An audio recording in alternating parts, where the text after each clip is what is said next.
빨간불입니다. 뭐 썩 좋은 상황은 아닌 것 같죠. 기사 같이 보겠습니다. 네, 김기현, 이 시각 이후 당 이미지 실추하는 언행에 있다면 책임을 묻겠다라고 어제 최고위에서 밝혔습니다. 목소리 직접 들어보고 오시죠. 당 대표로서 엄중히 경고합니다. 이 시각 이후 당의 이미지를 실추시키고 당을 부끄럽게 만드는 언행에 대하여 지위 고하를 막론하고 당은 당규에 따라 당 대표에게 주어진 권한을 보다 엄격하게 행사하겠습니다. 지금 당이 비상 상황입니다. 총선 승리를 위해 장애 요인이 되면 누구든지 엄정한 책임을 물을 것입니다. 네, 지금 김기현 최고 어제 뭔가 강력한 조치를 발표할 거다라고 예고를 했었는데 그게 보니까 지금 벌점제입니다.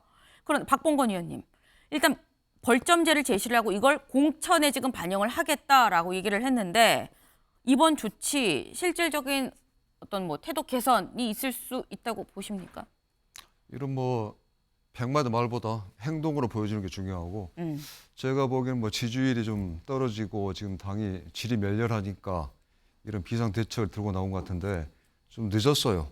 소 잃고 외양간 고치는 격인데 그 최고위원들이랄지 실언 망발을 할 때 강력하게 조치를 취했어야 됐는데 그걸 하지 못했단 말이에요. 네. 근데 그 본인의 저 원죄도 있습니다. 왜냐하면 본인도 전당대회 때 당 대표 후보로 나와서 몇 마디 좀 말이 안 되는 이야기를 했잖아요. 안철수 후보에 대해서 어떻게 보면은 정권 교체 1등 공신인데 뭐 철새 정치인이 뭐 정체성이 모호하니 심지어는 안철수 의원이 당선이 되면은 대통령 탄핵까지 이야기를 할 정도로 본인 스스로도 말이 안 되는 이야기를 했었기 때문에 이런 부분이 원죄가 있기 때문에 다른 최고위원들의 그 망발을 제대로 단속하지 못한 게 아닌가 싶고 무엇보다도 저는 그 김재원 그 최고위원이 지금 뭐 한 달간 방송 안 나오고 뭐 공식 활동 안 한다고 그러는데 지금 5.18 정신을 헌법 전문에 수록하냐 마느냐 그건 개인적인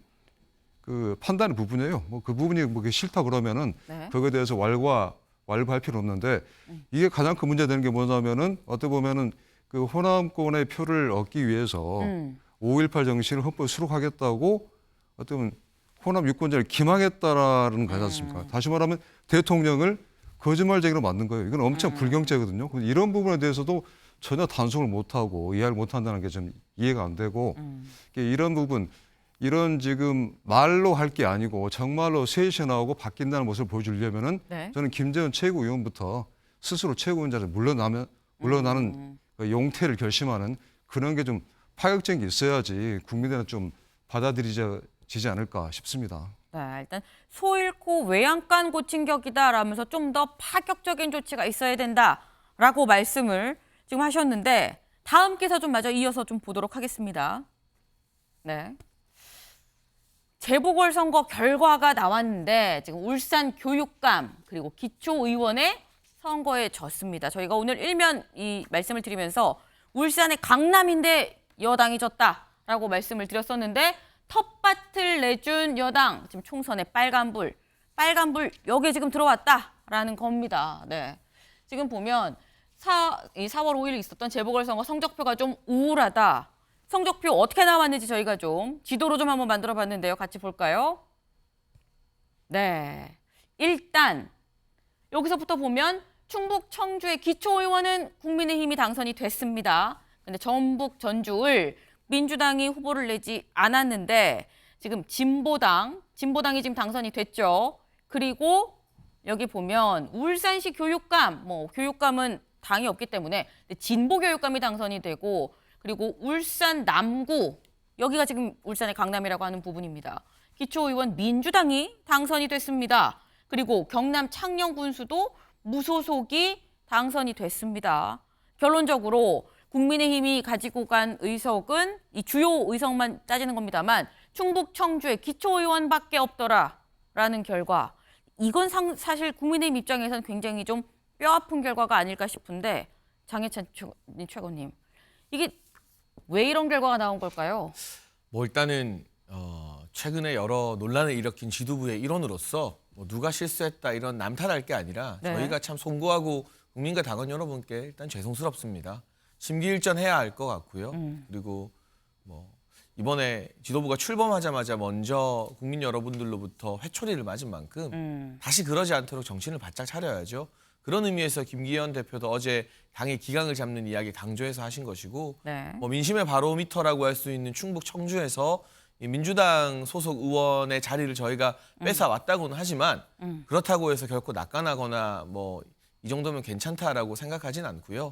더 열심히 잘해야겠다, 긴장해야겠다라는 생각을 하고 있고 이번 재보궐선거 결과를 조금 지렛대 삼는다고 할까요? 나침반 삼아서 네. 국민의힘 지도부도 그렇고 국민의힘 전원이 좀 민심에 가까운 방향으로 언행을 조심해야겠다. 그리고 더더욱 밀착화된 당정 협의를 통해서 국민들 삶에 와닿는 뭐 저희가 학폭 대책도 발표하고 지금 가스비, 전기료 관련해서도 계속 고민하고 있습니다만 네. 이 피부에 와닿는 정책들을 계속해서 내어드리는 여당이 되어야겠다라는 생각을 하고 있습니다. 네. 제가 약간 반성에 지금 말씀을 주셨는데 다음 기사를 좀 같이 보도록 할까요? 네. 당정 지지율이 지금 동반 하락하고 있다. 친윤 지도부 잡음도 있고 때문에 당내 내년 총선이 위험하다. 네. 지금 사실 재보궐선거는 뭐 이미 끝났습니다. 중요한 건 이제 1년 앞으로 다가온 총선일 텐데 요것도 장 최고님께 살짝 여쭤볼게요. 실제로 총선에 대한 위기감이 당 내부에서 좀 있습니까? 그러니까 총선에 대한 위기와 절박감은 어느 때나 다 모든 당이 느끼는 것이라고 생각을 하고요. 정당 지지율 이 동아일보 기사에 나와 있는 추이를 네. 봐도 뭐 2달과 1달 사이에 많이 출렁이고 있지 않습니까? 네. 저희가 심기일전에서 다시 또 좋은 정책 내어드리고 국민의 호응을 받는다면 회복할 수 있다고 보고 있고 다만 뭐 이 사태를 결코 저희가 안일하게 판단하고 있지는 않습니다. 지도부 모두가 말 한마디 한마디 조심해야 한다는 위기의식을 느끼고 있는 만큼 네. 4월 또 외교적으로 보면 국가적으로 보면 윤석열 대통령의 이 12년 만에 국빈 방문과 10년 만에 상하원 합동 연설이 있는데요. 이러한 어떤 대통령의 일정에 이 당이 방해가 되는 것이 아니라 도움이 될 수 있는 방향으로 당도 어쨌든 더욱더 노력을 가할 예정입니다. 네.